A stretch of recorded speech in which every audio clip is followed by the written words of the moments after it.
이 시간 우리에게 주시는 하나님의 말씀은 창세기 8장 1절부터 5절까지 말씀입니다. 창세기 8장 1절부터 5절까지 말씀입니다. 거룩하신 하나님의 말씀입니다. 하나님이 노아와 그와 함께 방주에 있는 모든 들짐승과 가축을 기억하사 하나님이 바람을 땅 위에 불게 하심에 물이 줄어들었고 기품의 샘과 하늘의 창문이 닫히고 하늘에서 비가 그치매 물이 땅에서 물러가고 점점 물러가서 150일 후에 줄어들고 일곱째 달 곧 그 달 11의 날에 방주가 아라랏산에 머물렀으며 물이 점점 줄어들어 열째 달 곧 그 달 초하룻날에 산들의 봉우리가 보였더라. 아멘.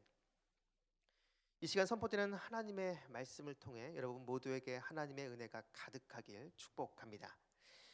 마리치우 웨우 페니, 여러분 이게 무슨 말이신지 아시겠습니까? 새벽부터 이게 뭔 말인가 싶으시겠지만 이 말은 남아메리카 칠레 중남부와 아르헨티나 파타고니아 지방에 살고 있는 아메리카 대륙의 원주민 마푸체족들이 누군가와 헤어질 때 그 작별 인사 대신해서 하는 말이라고 합니다. 그럼 이 말의 뜻이 무엇인가? 이 말의 뜻은 형제여 우리는 앞으로 10번은 더 이겨낼 거야 라는 뜻이라고 합니다. 외국 사람들이 잘 이해하지 못하는 우리나라 인사말이 있습니다. 사람을 만났을 때 우리는 편하게 식사하셨습니까? 라고 인사를 하죠. 외국 사람들이 볼 때는 왜 갑자기 생뚱맞게 밥 먹은 거, 식사한 것을 물어보는지 의아해하지만 이것은 우리네 고달픈 역사와 관련돼 있다는 것을 알게 되면 이해하게 됩니다. 보릿고개 시절 배를 곪지 않고 끼니를 거르지 않는 것이 잘 지내는 것이었기 때문에 우리는 자연스럽게 식사를 했는지 묻는 것으로 인사말을 대신한 것이죠. 남아메리카 마푸체족들이 헤어질 때 하는 그 인사 대신에 형제여 우리는 앞으로 10번은 더 이겨낼 거야 라고 격려하면서 헤어지는 것 역시도 잘은 모르겠지만 아마도 이들만의 어떠한 역사적 배경이 작용했던 것 같습니다. 그들의 삶 가운데 앞으로 있을 고난과 어려움이 너무나 많기에 이것을 잘 이겨내라고, 이것을 잘 인내하라고 격려하면서 이 인사말을 대신한 것이죠. 인생에서 고난을 대할 때 인내하는 자세가 중요합니다. 이것은 우리의 신앙생활도 마찬가지인데요. 신앙이 성숙했다, 성숙해졌다라는 말은 곧 기다릴 줄 안다는 것입니다. 하나님의 때, 하나님의 타이밍을 참고 인내하며 기다린다라는 것이죠. 오늘 본문을 보면 홍수가 진행 중에 있습니다. 그런데 성경에서 노아에게 홍수에 대해서 하나님께서 정확한 시간을 알려준 것은 딱 2번입니다. 그것은 방주에 들어가면 7일 뒤에 홍수가 일어난다는 것과 40일간 비가 내린다는 예고였습니다. 하나님께서 노아에게 알려주신 정보는 그게 전부입니다. 그 이후에 얼마 동안 배 안에 있어야 되는지 그리고 땅 위에 얼마나 물이 가득한지는 하나님께서 전혀 말씀해 주시지 않았습니다. 결국 방주 안에 있는 노아가 할 수 있는 것은 기다리는 것이었습니다. 참고 인내하는 것이었죠. 하나님께서는 처음부터 홍수의 모든 일정을 세세하게 만약에 노아에게 알려주셨다라고 한다면 노아는 쉽게 인내하고 쉽게 기다릴 수 있었을 것입니다. 하지만 하나님은 노아에게 모든 것을 다 알려주시지 않았습니다. 어쩌면 노아에게 있어서 가장 힘든 시기는 이 방주를 만드는 그 굉장히 오랜 시간, 그때가 아니라 방주 안에서 언제인지 모르는 그 하나님의 때를 기다리는 시기라고 할 수 있었을 것입니다. 우리도 마찬가지입니다. 하나님께서 우리의 각자의 삶을 이끌고 인도하실 때 우리에게 모든 것을 한꺼번에 다 알려주시면 너무나 좋겠는데 우리 하나님은 그렇게 하시지 않습니다. 사명의 자리로 보내시고 언제까지 있으라라는 말씀 전혀 없이 그냥 그곳에서 충성을 요구하십니다. 정확하게 언제까지 고생하면 된다라는 말씀을 하시면 그나마 그곳에서 인내하고 쉽게 기다릴 수 있는데 우리 하나님은 그런 말씀을 전혀 하시지 않죠. 우리의 딜레마가 바로 여기에 있습니다. 그런 상황에서 우리가 할 수 있는 것은 그냥 그 자리를 지금 박차고 떠나든지 아니면 하나님께서 다시 말씀하실 때까지 기다리는 것입니다. 성경이 말하는 바른 자세는 후자입니다. 주님의 때가 될 때까지 나를 보내신 그 사명의 자리에서 인내하며 기다리라는 것이죠.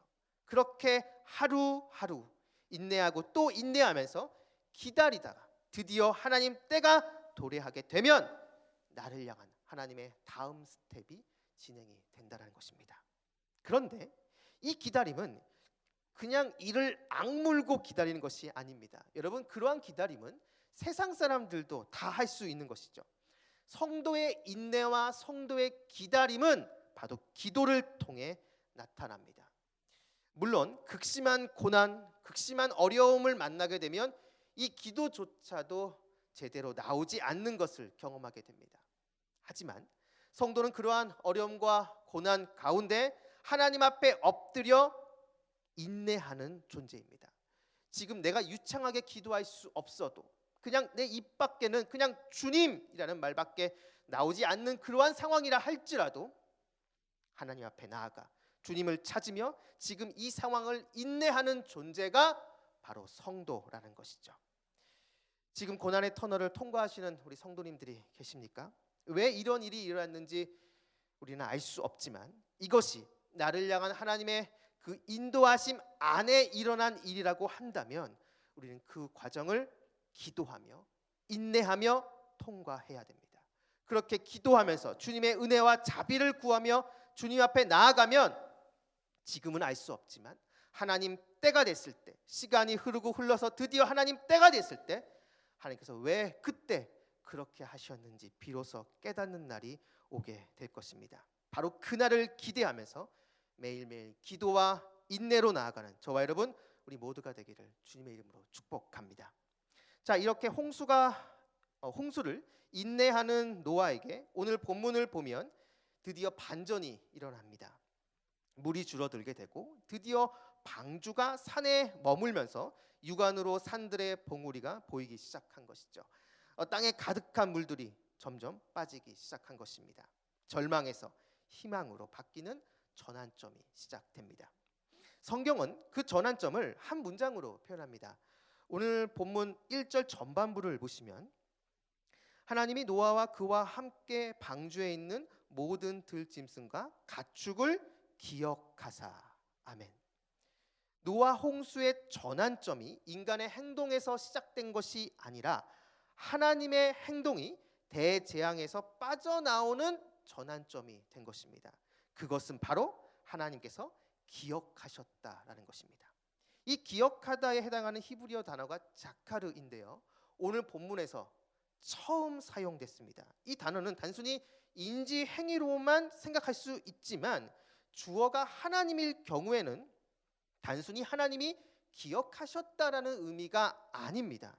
하나님이 기억하셨다라는 이 말은 고통과 죽음 가운데 있는 사람들을 향한 하나님의 구체적인 구원 행동을 가리킵니다. 성경에서 하나님이 기억하셨다는 이 표현의 용례를 조금 살펴보면 먼저 창세기 19장 29절을 볼 수 있습니다. 하나님이 그 지역의 성을 멸하실 때, 곧 롯이 거주하는 성을 엎으실 때 하나님이 아브라함을 생각하사 롯을 그 엎으시는 중에서 내보내셨더라. 하나님이 소돔 땅을 멸하실 때 롯을 구원하신 그 이유가 아브라함을 기억하셨기 때문이다라고 말을 합니다. 이것은 단순히 누군가를 떠올렸다라는 그 의미보다는 롯을 죽음으로부터 구원해낸 행위를 가리킵니다. 다음으로 출애굽기 2장 24절부터 25절을 보면 하나님이 그들의 고통의 소리를 들으시고 하나님이 아브라함과 이삭과 야곱에게 세운 그의 언약을 기억하사 하나님이 이스라엘 자손을 돌보셨고 하나님이 그들을 기억하셨더라. 이스라엘이 애굽에서 구원받을 수 있었던 것은 하나님께서 백성들의 그 고통의 소리를 듣고 족장들의 언약을 기억하셨기 때문입니다. 따라서 하나님의 기억은 이스라엘 백성의 구원의 시작이라고 할 수가 있습니다. 결국 구약에서 하나님이 기억하셨다라는 이 표현은 단순한 어떤 인지 행위가 아닌 하나님의 구체적인 구원 행동이라는 것이죠. 하나님께서 노아와 방주에 탄 그 모든 들짐승과 가축을 기억하자 땅 위에 창궐한 물들이 물러가기 시작합니다. 하나님의 구원 행위가 시작된 것이죠. 희망과 소망의 빛이 노아의 가족들에게 비치기 시작한 것입니다. 앞에서 고난을 대할 때 우리는 기도하면서 인내해야 된다고 말씀을 드렸습니다. 사랑하는 여러분, 우리가 주님께 올려드리는 기도와 인내는 끝나는 시점이 있습니다. 우리의 기도의 분량이 찼을 때, 드디어 하나님의 때가 됐을 때, 바로 그때 우리 주님께서는 움직이기 시작하십니다. 바로 그때를 성경은 하나님이 기억하셨다라고 표현합니다. 어두웠던 우리의 삶에 주님께서 주시는 그 희망과 소망의 빛이 비치기 시작하는 것이죠. 바로 그때 우리의 삶 가운데 하나님의 반전이 시작되는 것입니다. 사랑하는 말씀상 공동체 성락성결교회 성도 여러분, 설교 서두에 남아메리카 마푸체족들이 사람들과 작별 인사를 할 때 대신 하는 말, 그 인사말을 소개해 드렸습니다. 마리치웨우 페니, 형제여, 우리는 앞으로 10번은 더 이겨내게 될 거야. 어쩌면 우리 안에 거하시는 성령님께서도 우리에게 바로 이러한 메시지를 주시면서 지금도 우리를 끊임없이 위로하시고 격려하신다라고 할 수가 있습니다. 고난 중에 있는 사람에게 지금 힘들지만 네가 기도하고 인내하고 있으니 이겨낼 수 있어 라고 말씀하고 계시고, 지금 평안 중에 있는 사람에게도 앞으로 고난과 어려움이 있더라도 네가 지금 기도하고 인내하면 10번은 더 이겨낼 수 있어. 바로 이렇게 말씀하시면서 성령 하나님께서는 우리를 위로하고 계시고 격려하고 계시다라는 것이죠. 우리는 혼자가 아닙니다. 성령님께서 내가 어렵고 내가 그 고난 가운데 힘들어할 때 함께하고 계십니다. 그리고 말할 수 없는 탄식으로 우리를 위해서 중보기도 해주고 계십니다. 바로 그 기도를 힘입어 나 역시도 기도하며 인내하며 나아갈 때 우리는 어떠한 상황, 그 모든 상황에서 넉넉하게 이겨낼 수 있는 것입니다. 바라기는 이곳에 계신 여러분 모두가 우리 이 말씀을 기억하시면서 나를 기억하시는 그 하나님을 바라보며 그 어떤 상황에서도 인내하고 기도하며 나아가는, 그래서 그 모든 상황에서 승리하는 저와 여러분 우리 모두가 되기를 주님의 이름으로 축원합니다. 기도하겠습니다. 우리의 모든 것 되시는 아버지 하나님, 힘들고 어려운 상황에서도 기도하며 인내할 수 있도록 도와주시옵소서. 지금 내 안에 말할 수 없는 탄식으로 기도하시는 그 성령님의 능력으로 그 능력을 기억하며 하나님을 온전히 바라볼 수 있도록 역사하여 주시옵소서. 그래서 세상 가운데 승리를 선포하신 주님으로 말미암아 우리 역시 세상에 승리를 선포하는 모습이 있게 하여 주옵소서. 우리를 불쌍히 여겨 주옵소서. 감사드리며 예수님의 이름으로 기도드립니다. 아멘. 이 시간 다음과 같은 기도 제목으로 기도드리시겠습니다. 지금 들은 말씀이 내 삶으로 이어지게 하옵소서. 코로나 엔데믹으로 일상의 회복이 원활하게 잘 이루어지게 하옵소서. 동네 샘의 성경을 통해 말씀상 공동체 성도님들이 말씀을 더 깊이 묵상하게 하옵소서. 민주주의 투쟁으로 고통 가운데 있는 미얀마의 크신 은혜를 베풀어 주옵소서. 러시아 우크라이나 전쟁이 속히 종식되게 하옵소서.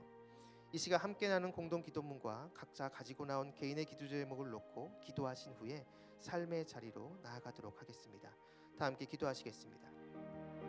참 좋으신 아버지 하나님 감사합니다. 오늘 우리에게 말씀을 주시고 그 말씀을 붙잡고 기도할 수 있게 해주신 것을 진심으로 감사드립니다.